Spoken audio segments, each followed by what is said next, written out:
Doctor Sanjay Kumar Jagtial MLA భారత రాష్ట్ర సమితి నుంచి విజయం సాధించారు. బట్ కాంగ్రెస్లో ఆయన జాయిన్ అయిపోయారు. ఉత్తర తెలంగాణ రాజకీయాల్లో జగిత్యాల లెక్క మరోలా ఉంటుంది. గత అసెంబ్లీ ఎన్నికల్లో కూడా ఇక్కడ హాట్గా రాజకీయం నడిచింది. ఎన్నికలు అయ్యాక మరో రాజకీయం నడుస్తోంది. 2023 ఎన్నికల్లో బీఆర్ఎస్ నుంచి గెలిచిన డాక్టర్ సంజయ్ కుమార్ ఆ తర్వాత కాంగ్రెస్లోకి షిఫ్ట్ అయ్యారు. జీవన్ రెడ్డి నాడు కాంగ్రెస్ నుంచి పోటీ చేశారు. గత ఎన్నికల్లో ఆయన జీవన్ రెడ్డి పైన విజయం సాధించారు. గత ఎన్నికల్లో సంజయ్ కుమార్కి వచ్చినటువంటి ఓటింగ్ షేర్ ఎంత అండ్ మెజారిటీ ఎంతో మనం చూస్తున్నాం.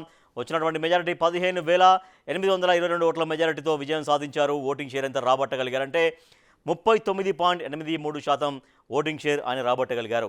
సో సంజయ్ కుమార్ గతంలో 2018లో కూడా అక్కడ ఎమ్మెల్యేగా గెలిచారు. అప్పుడు బీఆర్ఎస్ నుంచి గెలిచారు. మళ్ళీ రెండవసారి కూడా బీఆర్ఎస్ నుంచే గెలిచిన తర్వాత ఆయన కాంగ్రెస్ పార్టీలో జాయిన్ అయ్యారు. మరి జగిత్యాల నియోజకవర్గ ప్రజలు డాక్టర్ సంజయ్ కుమార్ ఎమ్మెల్యే పనితీరు గురించి ఏమంటున్నారు? తృప్తిగా ఉన్నారా లేదా? ఎటువంటి ఒపీనియన్తో ఉన్నారు?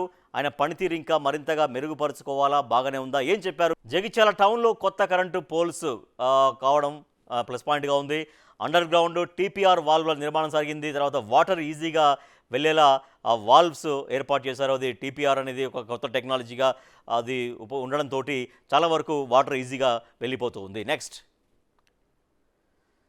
ఇంటిగ్రేటెడ్ రెసిడెన్షియల్ స్కూల్ మంజూరు కావడం, కొనసాగుతున్నటువంటి రోడ్డు నిర్మాణ పనులు, చాలా చోట్ల నియోజకవర్గ వ్యాప్తంగా నిర్మాణ పనులు సాగుతున్నాయి. రోడ్డు సంబంధించి జాబితాపూర్లో 20,000 మెగా టన్స్ గోడౌన్కు శంకుస్థాపన జరగడం కూడా ఆయన కలిసి వచ్చినటువంటి అంశం. అది ప్లస్ పాయింట్గా ఉంది. నెక్స్ట్, డాక్టర్ కావడంతో గతంలో ఆయన సోషల్ సర్వీస్ చేశారు. మెడికల్ క్యాంప్స్ నిర్వహించారు. ఉచితంగా ట్రీట్మెంట్స్ అందించారు. జనంలో ఎమ్మెల్యేకి పాజిటివ్ ఇమేజ్ ఉంది. ఎస్. నెక్స్ట్, గతంలో ఎస్ఆర్ఎస్పీ సాగునీరు తీసుకురావడం, గతంలో కూడా అక్కడ ఎమ్మెల్యేగా చేసినటువంటి సమయంలో ఎస్ఆర్ఎస్పీ నుంచి శ్రీరామ్ సాగర్ ప్రాజెక్ట్ నుంచి సాగునీరు తీసుకొచ్చారు. అది ఇప్పటికి కూడా అది ఒక ప్లస్ పాయింట్గా ఉంది. జీవన్ రెడ్డి క్యాడర్కి కూడా ఇప్పుడు ప్రాధాన్యం ఇస్తున్నారు. ఎందుకంటే ఆయన కాంగ్రెస్ పార్టీలో జాయిన్ అయినా కూడా జీవన్ రెడ్డితో ఎవరైతే ఉంటారో కాంగ్రెస్ పార్టీ పాత క్యాడర్, వాళ్ళకు కూడా ఇంపార్టెన్స్ ఇస్తున్నారు. కాంగ్రెస్ క్యాడర్తోనూ కూడా సత్సంబంధాలు అయితే కొనసాగిస్తున్నారు ఈ సమయానికి. మైనస్ పాయింట్స్ ఏంటి? మైనస్ పాయింట్స్ ఏం చెప్పారు బిగ్ టీవీ సర్వేలో సంజయ్ కుమార్ గురించి? పార్టీ మార్పు వ్యవహారం అనేది అందరికీ అది మింగుడు పడట్లేదు, అందరికీ అది నచ్చట్లేదు. భారత రాష్ట్ర సమితి బీఆర్ఎస్లో గెలిచి కాంగ్రెస్లోకి రావడం పట్ల చాలామంది దాన్ని వెల్కమ్ చేయట్లేరు. సొంత ప్రయోజనాల కోసమే మారారు అన్నటువంటి అభిప్రాయం వ్యక్తం చేస్తున్నారు. జీవన్ రెడ్డితో అంతర్గత విభేదాలు ఉన్నాయి. సో ఈయన రాకను జీవన్ రెడ్డి కూడా గతంలో చాలా తీవ్రంగా వ్యతిరేకించారు. ఒక తారస్థాయికే వెళ్ళాయి అప్పుడు గొడవలు. సో ఆ విభేదాలు ఇంకా కూడా అంతర్గతంగా మళ్ళీ కూడా కొనసాగుతూ ఉన్నాయి. నెక్స్ట్, ఇద్దరి వారితో అభివృద్ధి ఆగిందన్నటువంటి చర్చ. ఆ తర్వాత సెగ్మెంట్లో 2 వర్గాలుగా క్యాడర్ ఉంది. సరే, కొంతవరకు జీవన్ రెడ్డి క్యాడర్ తోటి కొంత మమేకం అయ్యే ప్రయత్నం చేస్తున్నప్పటికీ కూడా చాలా చోట్ల క్యాడర్ అయితే 2 వర్గాలుగా చీలిపోయింది అనేది పార్టీ కార్యకర్తల్లో ఒక గందరగోళం కూడా కనిపిస్తూ ఉంది. నెక్స్ట్, జీవన్ రెడ్డి ముఖ్య అనుచరుడి హత్య జరిగింది ఇటీవల. సో హత్యతో మరింత హీటెక్కాయి ఇక్కడ జగిత్యాల రాజకీయాలు. అది కూడా ఎమ్మెల్యేకి మైనస్ పాయింట్గా మారింది. కాంగ్రెస్ పార్టీ ఇమేజ్ పైన నెగిటివ్ ఇంపాక్ట్ పడింది. అలాగే జగిత్యాలలో 100 ఫీట్ రోడ్డు ఏది? 100 ఫీట్ రోడ్డు అనేది అక్కడ చాలా ఆవశ్యకమైనటువంటి రోడ్డు, అది అవసరమైనటువంటి రోడ్డు, కానీ అది ఏది అనేది లేకపోవడం కూడా మైనస్ పాయింట్గా మనకు కనిపిస్తుంది. సో ప్లస్ పాయింట్స్ ఏంటో చూసాం, మైనస్ పాయింట్స్ ఏంటో చూసాం. జనం ఏం కోరుకుంటున్నారు జగిత్యాల నియోజకవర్గ ప్రజలు? సో మనం జనం కోరుకునేది ఏంటో చూద్దాం. జనం కోరుకుంటున్నది ఏంటి? ఓల్డ్ న్యూ బస్టాండ్ మధ్య రోడ్డు విస్తరించాలి.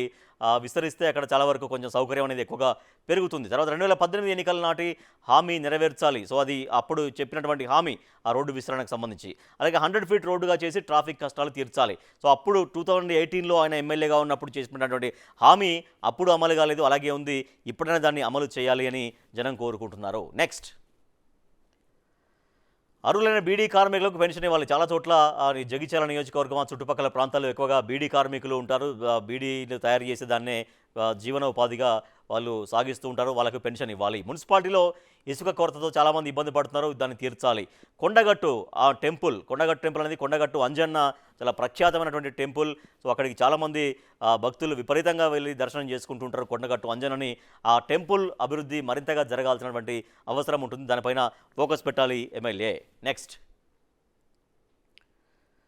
రాలి వాగు లిఫ్ట్ ఇరిగేషన్ పూర్తి చేయాలి. దాంతో కొన్ని వేలాది ఎకరాలకి నీళ్ళు అందించేటువంటి ఆస్కారం ఉంటుంది. తర్వాత వర్షాలకు దెబ్బతిన్న చోట రిపేర్లు చేయాల్సినటువంటి అవసరం కూడా ఉంది. సో ఇవన్నీ కూడా జనం కోరుకుంటున్నారు. సో ప్లస్ పాయింట్స్ ఏంటో చూసాం, మైనస్ పాయింట్స్ ఏంటో చూసాం, జనం ఏం కోరుకుంటున్నారు జగిత్యాల ఎమ్మెల్యే డాక్టర్ సంజయ్ కుమార్ దగ్గర నుంచి కూడా మనం చూసాం. సో మరి బిగ్ టీవీ ఎక్స్క్లూజివ్గా చేసినటువంటి సర్వేలో ఎటువంటి రిజల్ట్ వచ్చిందో చూద్దాం. రిజల్ట్ చూస్తున్నాం. అనుకూలం 49%, వ్యతిరేకం 29%, తటస్థం 22%. సో వ్యతిరేకం తటస్థంతో పోల్చుకుంటే అనుకూలము ఎక్కువగానే కనబడుతోంది, కానీ వ్యతిరేకత కూడా తగ్గాల్సినటువంటి అవసరం ఉంటుంది. సో నియోజకవర్గాల్లో, జగిత్యాల నియోజకవర్గంలో ఎటువంటి అభివృద్ధి కావాలో మరింతగా ఫోకస్ చేయాలి. జనం ఏం కోరుకుంటున్నారు, ఎక్కడెక్కడ సమస్యలు ఉన్నాయి, ఆ సమస్యలకు ఎటువంటి పరిష్కారం చూపాల్సినటువంటి అవసరం ఉంటుందో ఎమ్మెల్యే అక్కడ గుర్తించాలి. తద్వారా సమస్యలు పరిష్కారం చేసుకుంటూ అభివృద్ధిని జగిత్యాల నియోజకవర్గం అంతా కూడా విస్తరింపజేయాల్సినటువంటి అవసరం ఉంది. So doctor Sanjay Kumar Jagtial MLA గారు, ఇది మీ స్కోరు. బిగ్ టీవీ ఎక్స్క్లూజివ్గా చేసినటువంటి సర్వేలో మీ నియోజకవర్గ ప్రజలు ఇచ్చినటువంటి ఫీడ్బ్యాక్ ఆధారంగా బిగ్ టీవీ మీకు ఇస్తున్న స్కోర్ ఎంత అంటే 49%.